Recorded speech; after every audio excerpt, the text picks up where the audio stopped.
Los panteones, por el hecho de ser el lugar donde se entierran los cadáveres, es un sitio lúgubre, silencioso, que llena de espanto y pavor, como si alguien nos persiguiera, se volteara de reojo erizándose los cabellos de miedo. Por esto, en los cementerios se enlazan tantas leyendas y los cuentistas sitúan sus relatos en tenebrosos campos santos para darles visos de terror a sus fantasías y de tener temblando de espanto a su auditorio. En el Panteón de Guadalupe, en la ciudad de Aguascalientes, se han ubicado muchas historias las que cuenta la gente.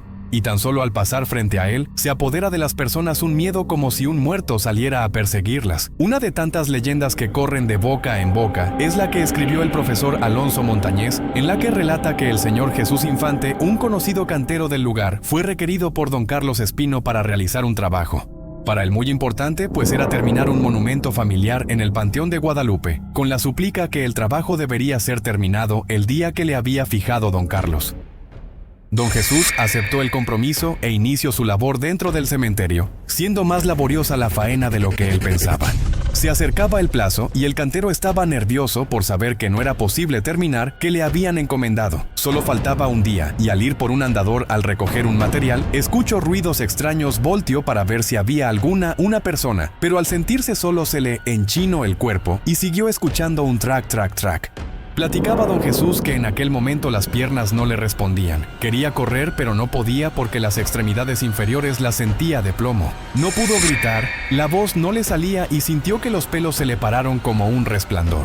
Volteó hacia atrás, y su sorpresa fue cuando vio un esqueleto que lo seguía y que moviendo las mandíbulas, las que sonaba al juntársele los dientes, clarito oyó una voz que le decía: «Compadécete de mis penas que me atormentan en el purgatorio. Tengo muchos años sin descanso.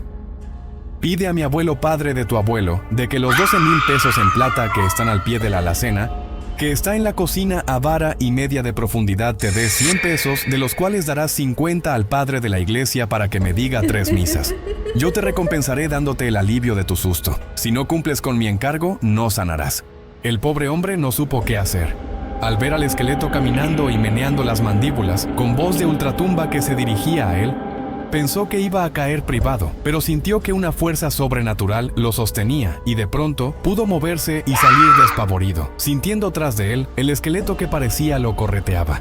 Corriendo llegó a la puerta del cementerio, jurando no volver más a ese lugar y dejando toda su herramienta cerca del monumento. Pero su responsabilidad fue más grande que su miedo, y acompañado de un amigo, volvió al día siguiente para terminar con su compromiso. El cantero platicó a su compañero lo que le había ocurrido el día anterior, y los dos estuvieron trabajando, volteando para todos lados con el temor de que en cualquier momento se le fuera a aparecer el esqueleto que le había hablado, y ellos cayeran privados de susto. Pero no fue así. Durante el tiempo que permanecieron en el cementerio, no se escuchó ni el más leve ruido. Todo era un silencio sepulcral. Don Jesús comenzó a estar muy enfermo. Un temblor como de frío se apoderaba de él y las piernas poco a poco se le fueron paralizando al grado que no pudo caminar más. Traía en la mente lo que le había pedido el esqueleto que lo persiguió por el Panteón de Guadalupe, lo que no lo dejaba estar sosegado ni de noche ni de día. Habló con un pariente, le contó lo sucedido y en una silla de ruedas lo acompañó a sacar el entierro, pidiéndole el dinero para mandar decir las misas que el difunto necesitaba para poder salir del purgatorio. Quería hacer el encargo antes de morir, pues realmente se sentía muy enfermo. Después de haber cumplido lo que le había indicado la calavera, don Jesús comenzó a sentir alivio. Poco a poco empezó a sentirse mejor hasta haberse recuperado totalmente. Aquel suceso que le ocurrió le había dejado una huella profunda y cada vez que tenía oportunidad lo contaba a sus amigos. En una ocasión que se lo refirió a un pariente lejano, este le dijo: «Hace muchos años le pasó lo mismo a Joaquín Sánchez, cuando fue a visitar la tumba de su madre al Panteón de Guadalupe. Al escuchar Joaquín que un esqueleto se acercaba a él y que de las mandíbulas salía una voz de ultratumba, salió despavorido saltando por la pared del cementerio y como un loco furioso llegó a su casa. Platicó a su mujer lo que le había pasado y desde ese día comenzó a estar enfermo.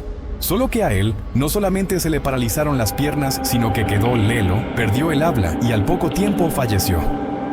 La historia del esqueleto del cementerio era conocida por todo el lugar. No se habló de otra cosa en mucho tiempo, siendo una de las tantas leyendas que corrieron por Aguascalientes en el siglo pasado y que todavía se cuenta en el barrio de Guadalupe al hablar de ese cementerio.